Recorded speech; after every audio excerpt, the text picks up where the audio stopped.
Okay, I want to try to make a quick video on how the diode works using a single pole, single throw timer like this one.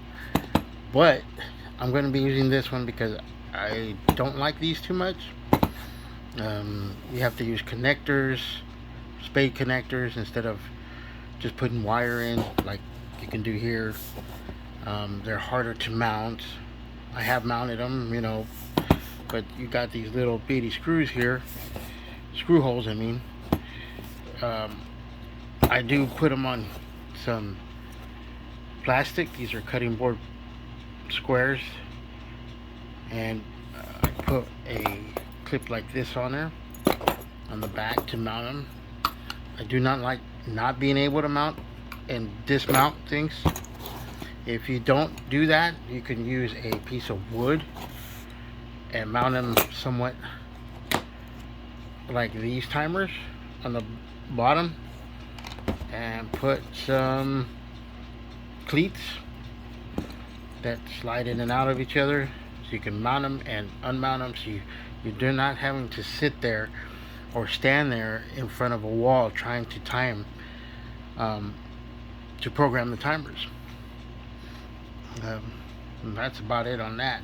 Of course, I recommend using these timers. Using two of these timers, you already have it mounting capable that you can put on to a DIN rail, and you can mount them up easy, and you don't have to use an external relay using two of these. However, if you're really short or lacking on space, you can use one of these. This is a dual timer. It has two single pole double throw relays inside there, and you can do the job of two of these in a relay. Basically take the job of these. Anyhow, of course, if you are going to do this with two of these little timers like this, I recommend that you use a relay module like this instead of using a single double pole double throw relay. Use two relays mounted together. This was, I believe, $6, somewhere around there. This is 12 volts, and you could take the relays off and replace them if they go bad. This is 12 volts AC or DC, and you use two timers. Anyway, now on to what I'm actually here to do, is show how the timers work when you use a diode to control the relay.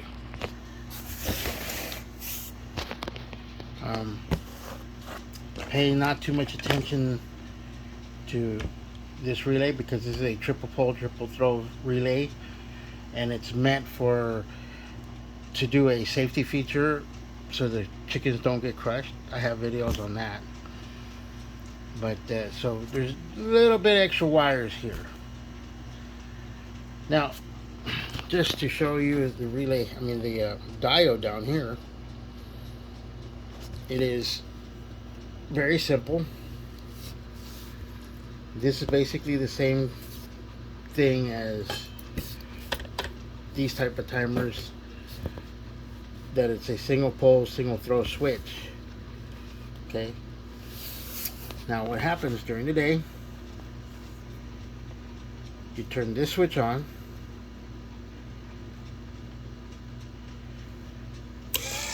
and power will flow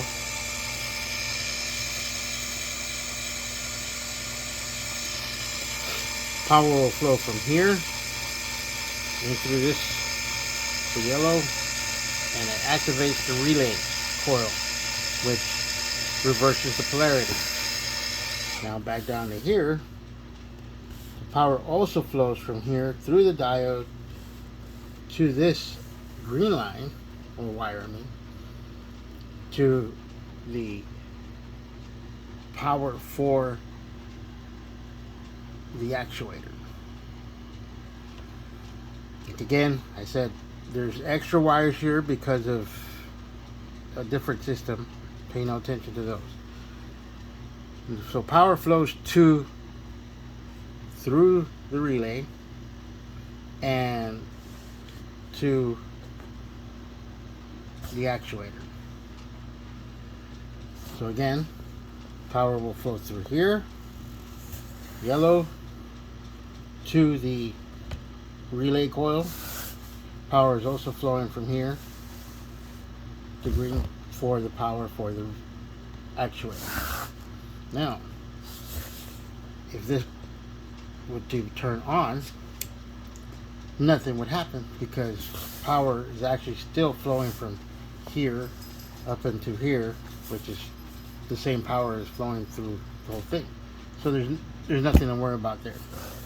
Now, turn those off.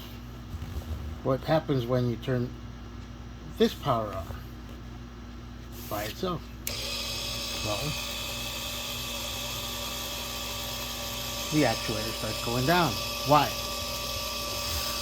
Well, because when power is flowing from here to here, the diode stops the flow of power that would go through here and turn on the relay coil, so the polarities don't reverse.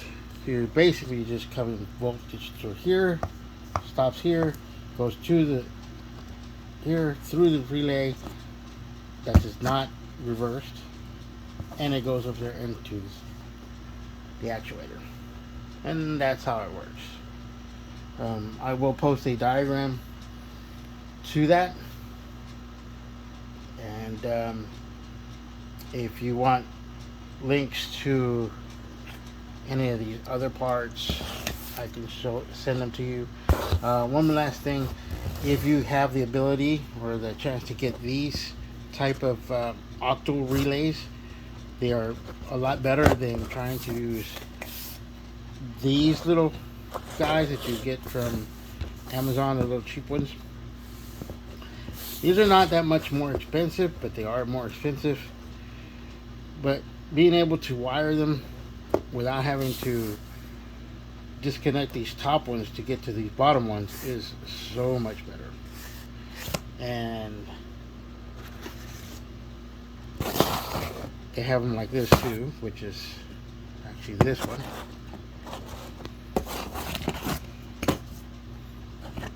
I call them bricks.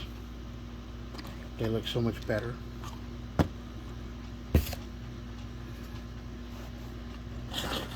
This is a double pole, double throw. This is a triple pole, triple throw, just like the one that's up there. And that's it. I hope I was clear, trying to rush this. But like I said, you're better off using a system like this. 2 timers, wiring is so much easier. Mount them up like this. This looks a little bit more complicated, but I like doing it that way.